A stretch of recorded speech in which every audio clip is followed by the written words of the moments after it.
Welcome to Tucker Carlson Tonight. The White House announced today it has revoked the security clearance of former CIA Director John Brennan.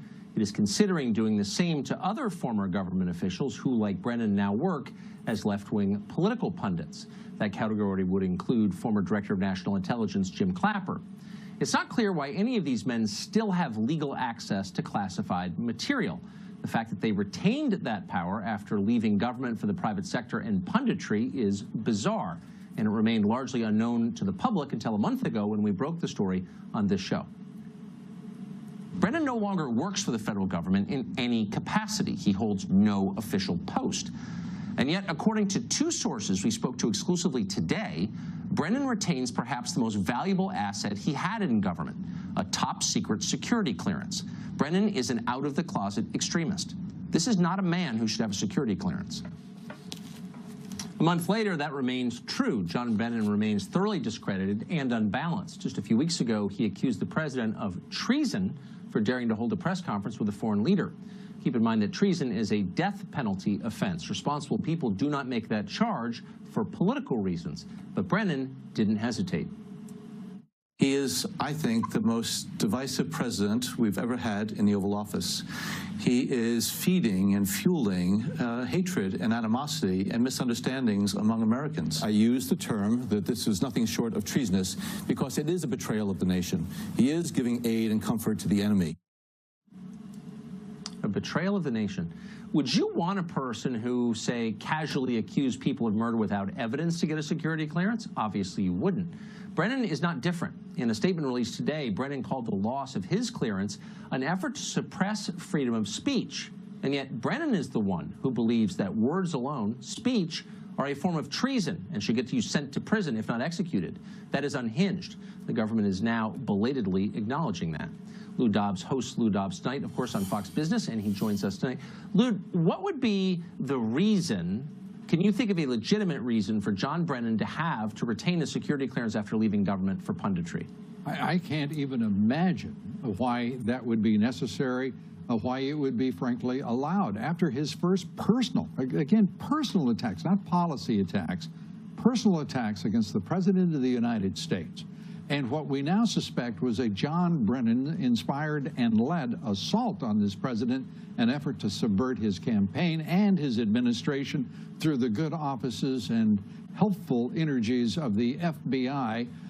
It is, to me, unthinkable that he would be permitted to be anywhere near one of our intelligence agencies or any part of this government.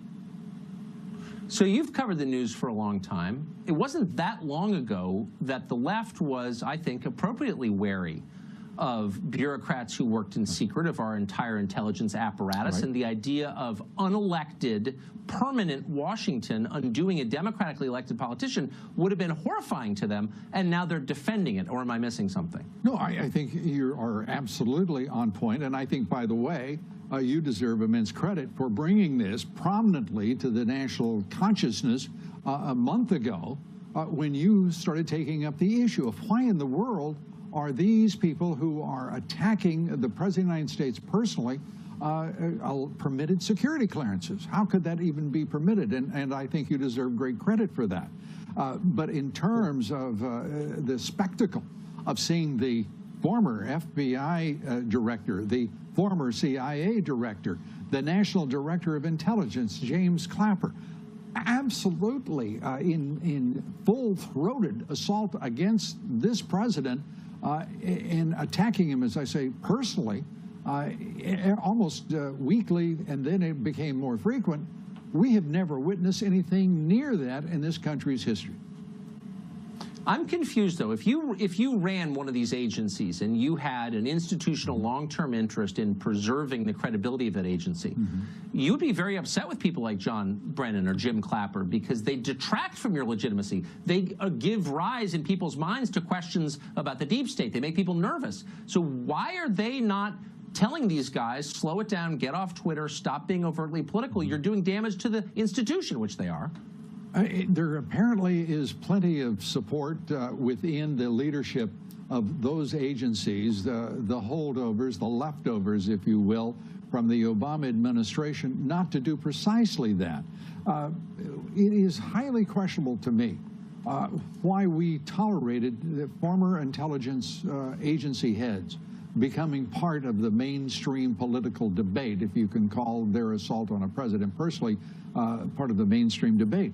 But they were attacking him vigorously, viciously, unrelentingly, and it is a spectacle we have never, as I said, witnessed before, and I can't imagine that we'll ever permit again. It is, the agencies themselves have so much to answer for. If there was indeed a Russian meddling in the election, quote unquote, why in the world didn't our agencies, those three agencies in particular, know about it and do something about it to forestall it, to prevent it, or to at least carry out retribution for that under President Obama? This was on his watch, not President Trump's.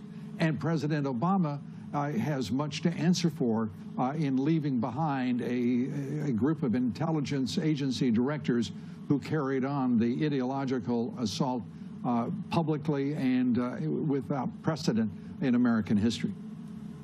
So, Lou, finally, Clapper and Brennan are now not government employees, but employees of television news networks. Right.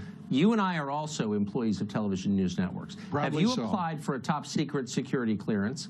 Should I apply for a top secret security clearance? I personally, I think I've said this to you before, I'm going to hold out for subpoena power.